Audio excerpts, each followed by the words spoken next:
But I'll go ahead and introduce myself. I'm Jamie Stricker. I'm with LinkedIn. I work as a strategic support consultant. Basically, what I do is technical support for one of the many products that we have, which is Recruiter. Before LinkedIn, I was at PayPal. I did sales. I also did some social work and insurance and banking. So I've kind of been all over the board as far as careers go. And then just something interesting about me outside of my professional life, I'm a new mom of a 16-month-old, and he keeps me pretty busy. So yeah, if you want to introduce yourself and we can kind of just jump in.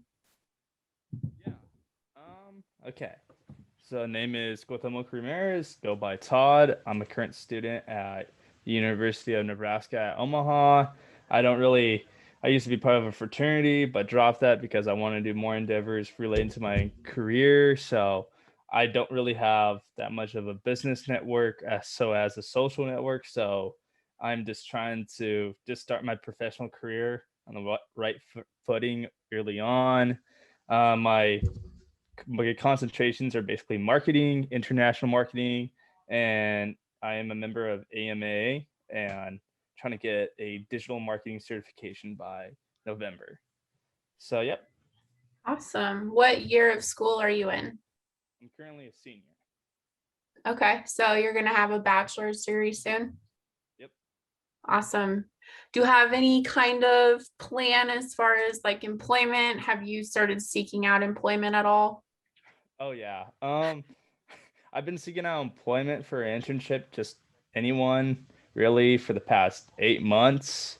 It's been a tedious process with a few interviews here and there, but so far not too much to avail, probably because I need to start networking. And so out of all that, I'm mostly picking up on low time projects for people who I know are trying to start their own businesses. So I'm kind of acting as an intermediary, that's not the word, but kind of a pseudo marketer for them. So just taking whatever I learned from books and my classes and trying to apply it to that. Okay, wonderful. Yeah, I think networking is a good place, not necessarily to start, but to definitely think about. From my perspective, I was successful long before I started with LinkedIn. I had a LinkedIn profile and I utilized the platform for job seeking, networking, connecting with people that share similar interests with me. So I think it's a really good place to start because then you might run across somebody that you become a connection with that you can converse with that might have opportunities for you that you might not have found on a job site or through word of mouth through other people. So, are you familiar with LinkedIn and how it works, or do you have a profile set up? Yeah, I got a profile and all that set up for LinkedIn. Awesome. Okay. Yeah. So, if you have any questions about anything that I can provide you with as far as your profile, anything like that, we have a program called Rock Your Profile where we speak to schools, colleges, other employers on a regular basis, just to ensure that you have rich information within your profile that is eye catching to people who are recruiting or looking for like-minded connections. So if you want, I want to keep this discussion like this an open discussion, but I can go over a couple of things with you if you'd like. Um, yeah, sure. Here, would you want me to link my LinkedIn in the chat or? Yeah, or if you want to share your screen, we can look at your profile and I can kind of just go over Yeah. Um, I do however you want to do it. I should use it more, honestly. It's just I don't know. Yeah. Ever since this pandemic started, it's kind of hard to, I guess, network with people in real life. Oh, Social I media. know it's a change. It's Oh yeah. very, very different. Especially as a college kid, like I said, I'm really good at connecting in person, but when it comes to like online and stuff, even though I myself I'm a Gen Z or millennial, I should be a little bit more, let's see, knowledgeable about social media and all that, but honestly, it never came suit to me. That's okay. It's like that for probably a lot of people where, they prefer to connect in person rather than, behind a screen. I feel the same way. I miss that interaction in person. I've gotten used to the virtual world since it's been so long, but when we're able to go back to normal in-person life, I think it truly does help. But luckily we have all these tools available to us to utilize, in cases like this. For sure. But yeah, this is my LinkedIn profile. Not too much on honestly on it. The closest I guess to attracting recruiters or all that, I heard about if you storytell about yourself and how it relates to your career and your skills, it would be more attractive, I guess. Yeah. Yeah, So, definitely. The more information that you provide, the more likely you're going to have somebody reach out to you.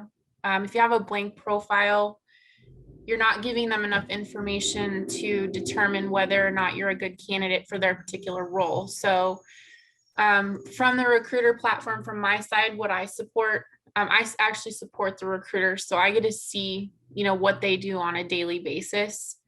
And they're utilizing our services by typing in keywords to find profiles that match what their search is for. So like marketing is definitely a keyword. They're going to plug that in and it's going to pull up, a database of profiles that have marketing information linked to it. So the more that you have, the more likely you're going to show up on a search. So you're off to a really good start.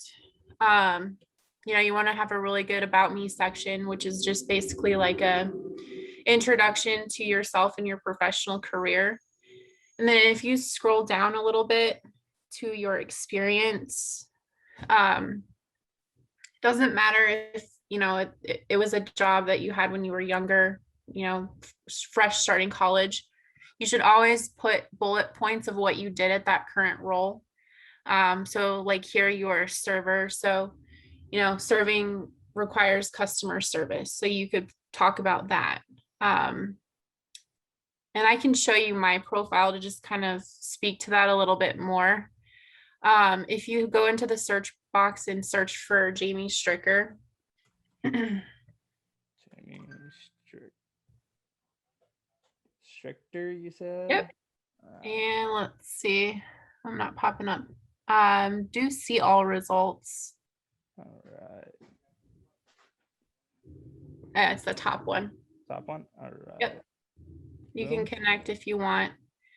All right. It should pull up my profile picture. I know that I have one there. So here is my profile. I have a tagline, which I recommend. You can put anything that you want at the very top where it says champion of culture at LinkedIn. Definitely want to have some sort of a location in there because another search parameter for recruiters is where you're located. You can list your school. I am currently a student at Bellevue University for my master's program, but I also went to UNO as well. And then if you click on the see more of my about me section, I've listed, it's kind of a lot, but it's getting the point across. I've listed some of my top achievements in my career, as well as some of my personal accomplishments, and then relevant workforce involvement, volunteering experience. So I would definitely list anything outside of your professional life, like you're involved in this marketing group here. You definitely want to put that on there. That's a huge, it's another thing that recruiters are looking for when they're searching candidates is involvement outside of like an actual job. And then if you keep scrolling, activity is just kind of what you share and post. If you can be active on LinkedIn, it's helpful, but I mean, you don't have to utilize it like you would Facebook or Twitter. And then experience is what I really wanted to show you. And I know that you're just out of college. So you might not have as much as I do, but where I've put a lot of information about what I've done for each position I'm in, I've put like a little paragraph explaining like what my daily roles were. So like currently I use Salesforce and Microsoft products and Microsoft Dynamics. So those are also things, if you have experience with utilizing certain programs that people might be looking for with experience, that's important to have in there as well, because those are search parameters that recruiters are looking for as well. Okay. So just kind of a little background on, great ways to start with successful networking on LinkedIn. Do you have any questions about what I've said so far? Yeah. So when it comes to job tasks, what are we mostly talking about with it? Are we talking about like, oh, I kind of like, let's say I move stuff, right? And oh, I put the boxes here and there. Are recruiters necessarily really concerned about what you typically do, or are they mostly concerned about like what abilities that allow you to do that task? Like, I'd say both. It's important to tell them what you did, and then it's important to tell them what skills it took for you to do that, if that makes sense. okay. So, like for example, when I was a case manager, which is basically a social worker, what I did was I worked with children of the state who were in the court system. That's kind of like a generic basis of what I did. But then I talked about like what skills it took me to actually do that. So working directly with attorneys, working with parents, attending court hearings, the different things that I did, that and the skills that I needed, the tools that I used. I used programs, within my job there that were required for me to use. Like just, really breaking it down to a T, just so it's very rich information for them to really get to know you, because you might just have, I don't necessarily mean like one chance, but with one recruiter that's looking at your profile, you might have missed something, like you didn't talk about something, and maybe that one thing is something that they were looking for. Okay. All right. Another question, when it comes to these experiences, right, that you list down, are they, say like I worked somewhere for 3 months compared to 6 months, is that even worthy or like noteworthy to put down, or no?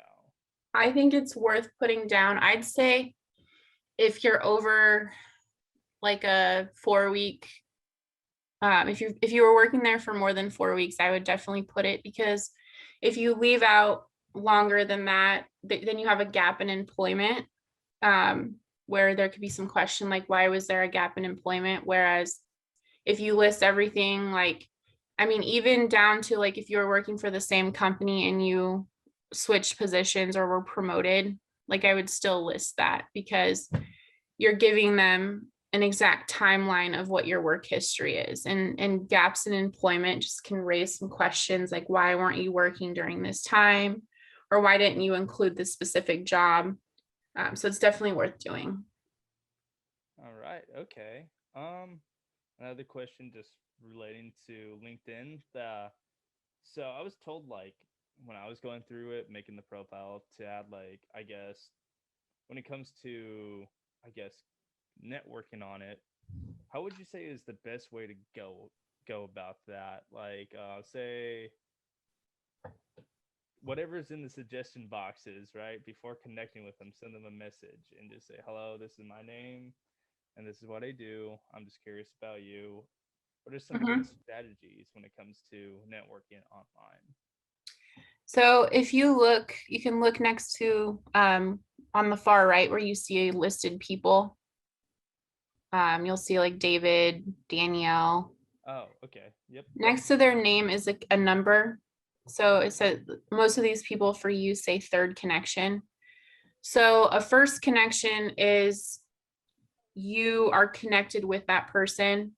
A second connection is your connection. So say you and I are connected, in which I was going to go in and improve the connection request, but say you and I are connected. then my connections become your second degree connections. So those people can see you popping up on your or my feed, or sorry, you would see me liking those people's activities on my feed or on your feed. Sorry, that's really confusing. So like if you're scrolling through and I liked, say, Lynette's post about marketing, it would pop up on your feed that I liked that particular. So that's kind of like introducing you to my connection since you and I are connected. And then third degree connections are people that you entirely don't know or are not connected with quite yet. So the best thing to go about with connecting with people on LinkedIn. So if you're a third connection, like sending them a message saying why you want to connect with them is definitely a good practice. Like, hey, I was looking at your profile. It seems we have a lot in common. I would love to connect, just, for whatever reason. That way they know that you're not just spamming them, that you want to connect with them because of a like-minded reason or something was intriguing in their profile. And then if I get a connection request from somebody that I have a lot of mutual people in common with, then I'm more likely to accept that connection because I know that people that I know are connected with them already. So that's kind of what that number means and what its importance is. And you're more likely to connect with a third degree connection if you send them a message. All right, okay. That makes more sense, more clarification. Because I don't know, yeah, that was my biggest fear, I guess, about connecting online. Just the fact that I don't want to come off as like I'm only connecting with you because I want something from you, more as like I'm connecting to you for the sake of just connecting to another professional or just anyone Yeah. related to my field. I think a message, would get that across, and you'll find as you start connecting with people who have like interests in job interests with you, they'll start sharing positions with their own companies that are open. Like personally with LinkedIn, when we have open jobs, all of us employees will share that. So our connections and their connections can see that. And then it's just kind of like a spiral effect where all these people are aware of, open positions at LinkedIn. So it can happen in any, not just LinkedIn because of who we are, but a lot of people utilize the platform to share job opportunities, events like this one. Like LinkedIn is such a rich platform that I wish people utilized it just as much as they do like Facebook and Twitter. Okay. That's I say one way of looking at it, I guess. Like Facebook or okay, yeah. That's all my questions really regarding LinkedIn. Thank you for answering them. Of course. And then if I could just show you one more piece that could, help you out. If you click on the jobs link or the jobs icon up there at the top, I don't know if you've ever done this or not, but yeah, you can search for roles by company, keywords, location, and it should pull up anything, of your interest, or you can even narrow it down with our filters as well. Oh, okay. Yeah. I used this before. Okay. A long time ago, but I can't really remember, but yeah. Well, when you're just getting out of college, I know that the job search piece is real important. I remember when I graduated with my sociology degree, that was the first thing I did was start looking up jobs that I was qualified for since I got that degree. So you're almost there. Almost. Yeah. You'll miss it once you're done. Well, thank you again for showing me all these cool tips and tricks. I definitely want to apply them after this whole on-brand conference today. I appreciate your time.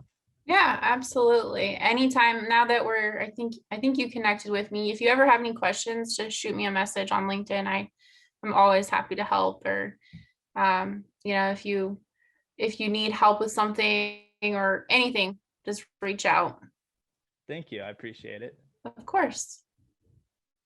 Some questions not really relating to LinkedIn. I'm just a people person. I just love Sure. talking. But I was wondering with you, when you graduated college, how was that like? How was just the fact that you got your piece of paper and that says, hey, I'm qualified for this? How is it like just navigating your career from that point? So I was already in the workforce. So I was working a completely unrelated role. I was in sales. So it was just kind of like another thing I had to do, you know, for school, kind of like mindset, not in a bad way, but just, okay, now I have this piece of paper, so now I can really focus on, you know, the career that I went to school for. So I started building my resume. And my resume was a little non-relevant to what I was looking to get into as far as work, but I had a lot of volunteer experience in that field. So I utilized that to my advantage. And I just started getting on job boards and job sites, including LinkedIn, and started applying for jobs. One thing I would suggest doing that I wish I would have done more of is asking people to shadow or mentor you. So if there's somebody that you look up to, or some specific role at some specific company that you're interested in, it wouldn't hurt for you to send an email and just see if like you could shadow because you're interested in working there someday.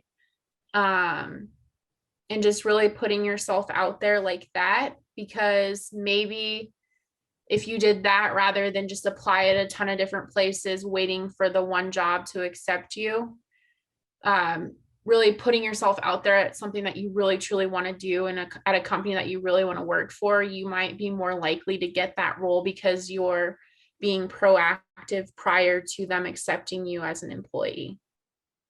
All right. Yeah. Okay. Mentor.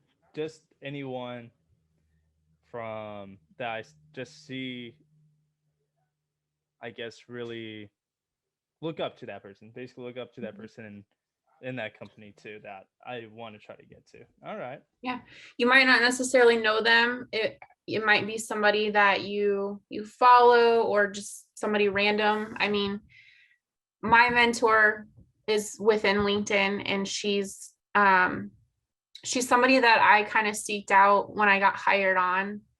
I was intrigued by her experience and in the projects that she was taking on. So as my career kind of took off at LinkedIn, I reached out to her and I just said like, hey, I'm interested in meeting with you on a monthly basis just to talk, you know, career path and work through challenges that I have. Like some of the things that we work on are things that I struggle with, like conflict management and approachability. I'm a very introverted person, so it's hard for me to just like jump into something without feeling like anxious about it. So like we work on those kinds of things in addition to things that are specific to my job. So I think a mentor for someone who's graduating college is an amazing idea, and I wish I would have thought of it sooner. All right. Thank you for that tidbit. I Yeah, heard it a couple of times. People were like, you should look for a mentor. But now, because you explain a little bit better, now I know how to go about it. Because I don't know really where to find these people, but just find a company that I really like, or just work within my network and just start of course. reaching out. Okay. Thank you. Yeah. And I think that you're in a good spot with OnBrand today. Like there's tons of like-minded people in this conference with you.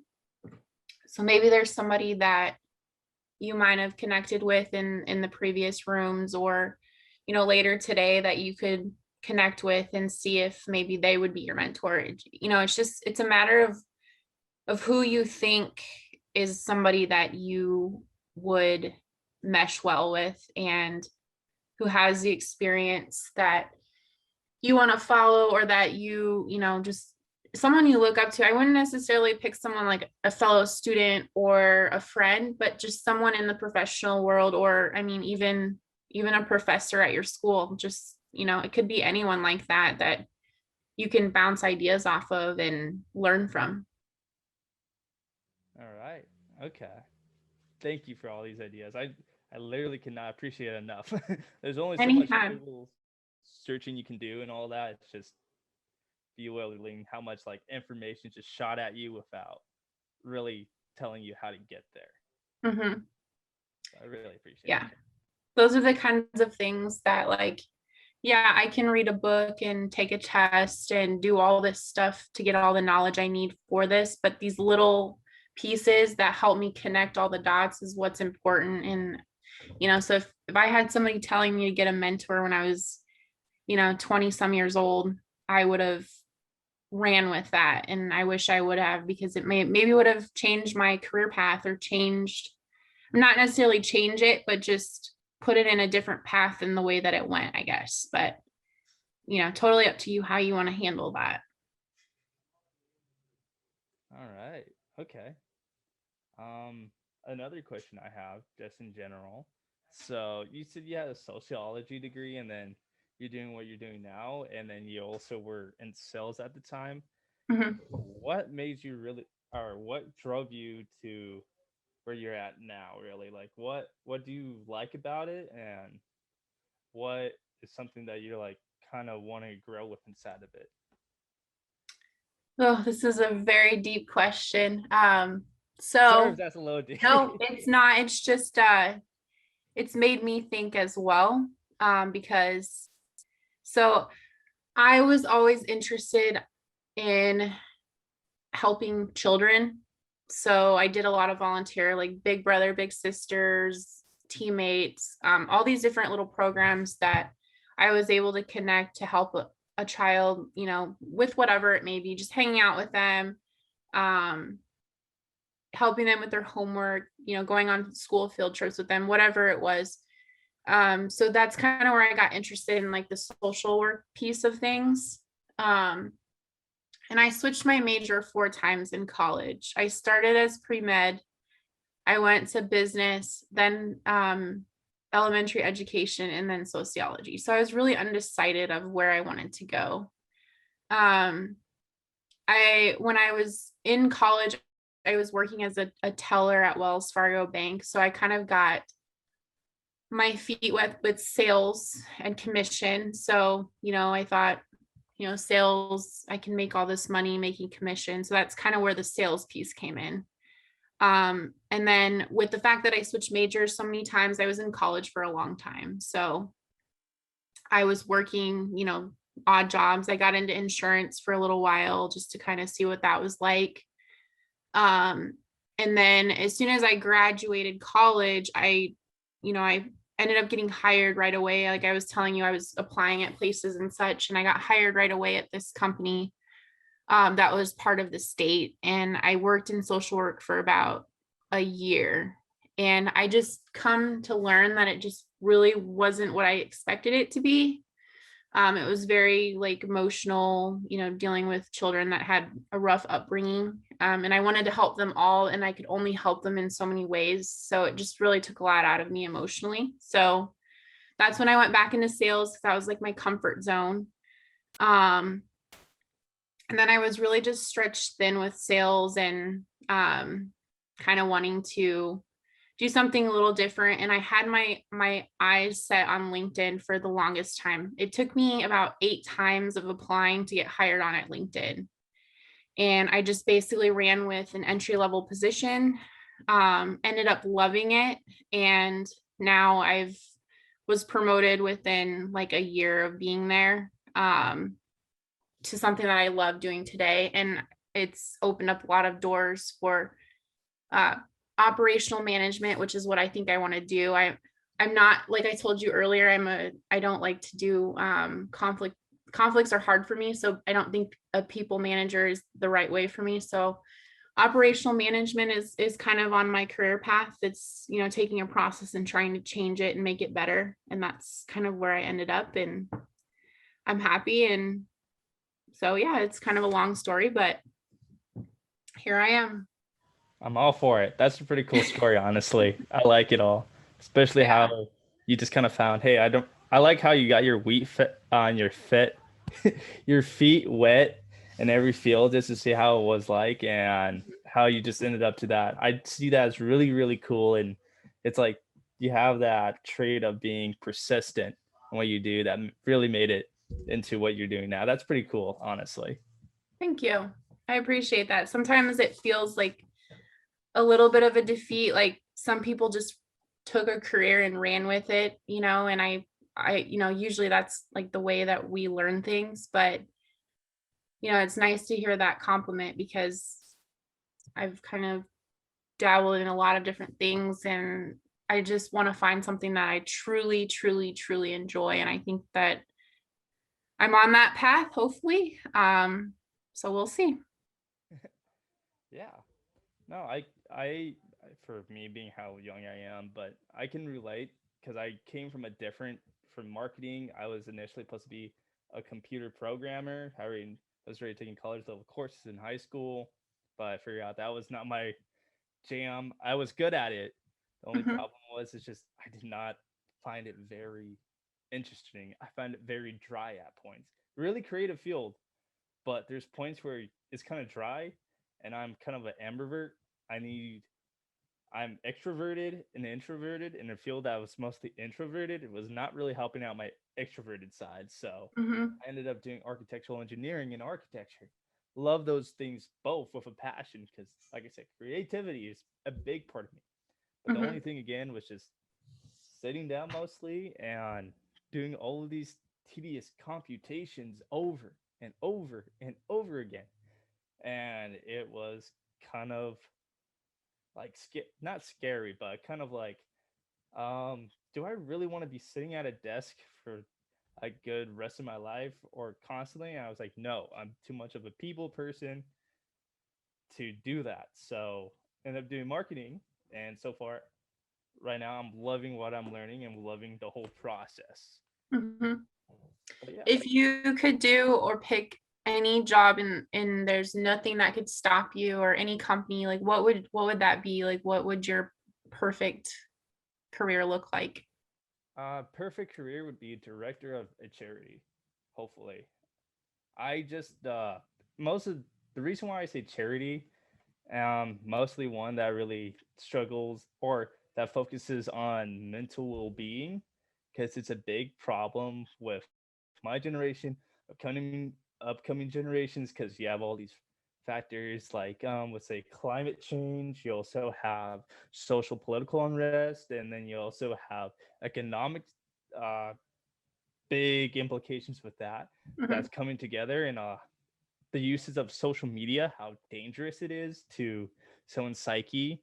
Not too many people are aware of it. And if I could be, as a marketer, since marketing is kind of selling yourself, selling your value, and also selling your company's values and brands to a bigger audience, I say that aligns to that value I have about just giving back to society at all. Well, helping out people who really need the most of it. Like, not to people know about how even the executives and leads at, like, say, Pinterest or Google or Instagram know how destructive their product is, or TikTok, to someone's mental well-being. And if mhm. I could be someone who uses my creative endeavors and spreads awareness to people and also improve one part of society because of it, I see that as very rewarding. I love that. It's very true and a very big problem, I feel like, and I think that's amazing to strive for something like that. But yeah, I digress. I'm just self-development nut. That's why. From Mhm. social anxiety to someone who's very, very talkative. I just don't know how it happened. Oh, I hear you. I love that. That's kind of like something like super specific too, like some people just say, oh, I want to be an astronaut or whatever, but that's like amazing that it's so specific that I think that since it is so specific, it's something that you could potentially accomplish someday. Fingers crossed. Thank you. I appreciate Of it. course. use your creative juices and your people, your people skills to get you to where you want to be. Um, Other than that, what kind of things do you like doing outside, I guess, from your career? What are your interests? Hmm. I love true crime. So I watch a lot of true crime documentaries. I like to be outside. Our family, we have dirt bikes, so we like to go, camping and riding those. I love music of all kinds. I like to read. Yeah, I think that's about it. What about you? Um, so with me, self-development nut, I really loved. I always tried to get outside my comfort zone, so Mhm. purposely make myself uncomfy and just work my way to accepting it and just saying like as would say a dude from a fraternity who went from a very masculine environment to making myself do a yoga class. It's Mhm. those kind of things, just like the little things that kind of seem weird to me at least. Just getting outside my comfort zone and doing new stuff. Basically, that's a hobby of mine. Another hobby is improv. I love doing. After hearing Andy Boyle, how he used all of his improv skills and came to the forefront to apply to his career. I really love that. I really find that fun because life is too short not to have fun. And then another interest I have is just actually I don't know what the third one is. Those are my top two. The third always changes from working out all the way to I guess trying to figure out what song am I going to listen to next. Yep. I like to work out too. I forgot to mention that. I actually, prior to having my child, I was a pro bodybuilder. So that was a pretty big accomplishment. A pro bodybuilder? What? Yeah. That's insane. Wait. Yeah. So like I'm just so interested in it. I go to this barbell gym, Omaha Barbell, and I see Mhm. these people who look like horses, just kind of intimidating, having all those plates and stuff. And they compete in these competitions. Never been to one. Have you ever been like gone and done one of these competitions? So I am very familiar with Omaha Barbell. They do like powerlifting competitions where the person will do like a really heavy lift in front of an audience. I've never done anything like that. What I used to do was I would do like like a 6 month prep to get my body down to a lean, like a super lean state, strictly muscle and all that, and then get a really dark spray tan and you just basically pose on stage and then you get judged against other competitors. And I turned pro in 2018 and then got married and then we decided to have a kid right after. So I haven't really gotten back into it yet. Whoa, that's insane. That's insane. That's actually really awesome. Wow. It's fun, it's very competitive and it's very difficult and I like the challenge. So if you ever feel like you're interested in something like that, I think it's something that people who enjoy working out should experience. I'll definitely try to go do one of those competitions. That's on one of my bucket list items, honestly. There you go.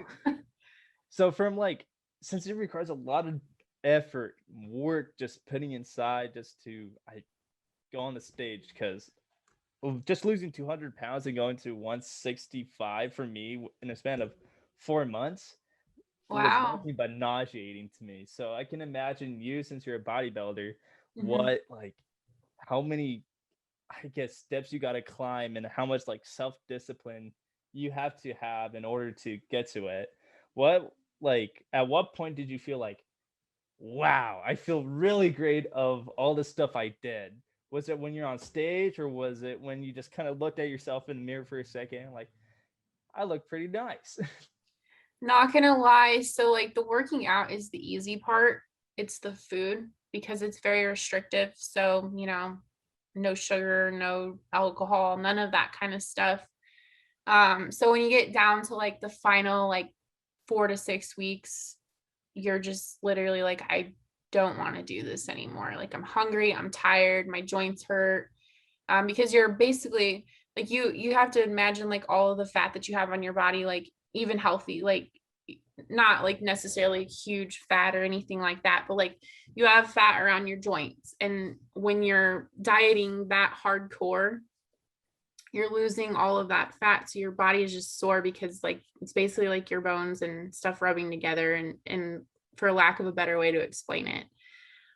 So you're sore, you're tired, you're hungry, you're craving foods that you can't have, like burgers and cookies and stuff like that. And so you really like want to give up, but like that's like where true champions like can push themselves through. Like you can either give up, you did all this work and you're just going to give up, or you can push out for the next 4 weeks, go on stage, kill it, and then, you know, hopefully win. And then afterwards, you know, you can enjoy the things that you want to enjoy in moderation. So it's a temporary pain. And it's, I think that's what drives a lot of people is that temporary push and pain that, you know, I don't know how to explain it, but I get it. I Like, miss it.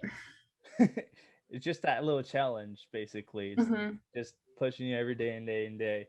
No, that's actually really interesting to hear, because that's how I feel about when I work out, and especially when I was trying to lose that weight off me.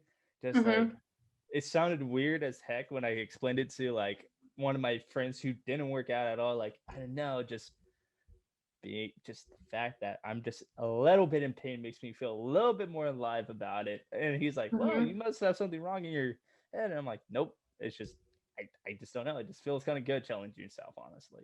Yeah, it's a good pain. It hurts like physically, but it's still like it makes you feel like you're accomplishing something out of that workout. So, and I feel like that same mindset too has really helped me in my professional career. Like I'm a competitive person in a respectful and healthy way. And I think that having the mindset that I had to have when I was doing the bodybuilding competitions is kind of similar to the same mindset I have with my career, like being disciplined to like focus on work. And like, you know, we work from home now, so I could easily go do laundry, but instead I decide to sit and get my work done, or I could sit on my phone and, you know, scroll through social media. So it's like similar disciplines like that, and tenacity and the drive to like win or accomplish a goal that you want to accomplish. Like I feel like, you know, that mindset really helps in a professional lifestyle too. Huh. Wow, that's pretty cool. I just From want to bodybuilding mindset to professional mindset. I like that. I just What want was to that? give a 5-minute warning Okay, before the breakout rooms close. cool. Thank you. No Thank problem. you. What else do you have? Any other questions? Let's see. I'm trying to think. Doesn't have to be LinkedIn related if it. um so okay, one other question I have. It's not really LinkedIn related, just networking related. So what platforms, even though you're a LinkedIn specialist, it's like kind of asking Hershey's, what other candy bar other than you do you like? But what other platforms do you also like to use for networking online? Like Facebook, I want to see that as really appropriate half the time, but but that was just my belief. But I was wondering what's your thoughts on other platforms too? Professionally or just in general? Um, why not both, professionally and personal? So I'd say LinkedIn is my main professional platform just because I don't really know of a whole lot of other similar platforms. I feel like ours is very unique compared, like when I think of other platforms that are similar to LinkedIn, I think of like Indeed, Monster Jobs, but those are just more of like job places, not necessarily like a social media in a professional atmosphere. I try to keep my personal social media separate from like my professional, but not because of anything negative, just I don't know. I use like Instagram here and there and Facebook here and there, but I'm kind of getting like fed up with it all, but I don't really use Twitter a whole lot. And I'm not a TikTok person. The people that make those videos amaze me. I feel like it goes back to my generation when we had MySpace and Xanga, I think it was called. Like we basically knew how to code and we didn't even know it. And I feel like people today that use TikTok, like they basically know how to like video edit and stuff like that. And they're just doing it through an app and they don't even know it, kind of thing. So it's like a skill that you're getting that you're blinded by, and it's a good thing, but it's just, I don't know. I just haven't got on board with any of that. But I don't know. What about you? So like I said, I'm not really avid using social media. I'm like not a fish in a barrel, a needle in a haystack when it comes to people in my generation. I rarely use it. I'm mostly too involved with what's going on around me to use it, Yeah. which is kind of weird. But I love it though. You're present in the moment. Thank you. But yeah, it's for me at least, I guess if you consider YouTube as a social media platform, consider it as an addiction too, in a way, because when there's a lot of free time and essentially suggests a lot of these funny videos to you, or just these videos that don't make sense, like, hey, listen to a cat scream for 1 second. It's like, okay, cool, watching it. But Instagram, kind of, because that's more like personal. Facebook is like, I kind of reserve that for family stuff or like distant friends. And then Snapchat, do not use that really often. It's just very dry when it comes to communication. Yeah. But yeah, it was nice meeting you, Jamie. I Thank really you. like this conversation. Thank you for all the tips. I definitely can't wait to use all what you told me today after this on-brand conference today. Good luck with everything. And I know you're going to do great. And like I said, if you have any questions, just reach out. All right. Thank All you. right. Bye. Thank you. Thanks, guys.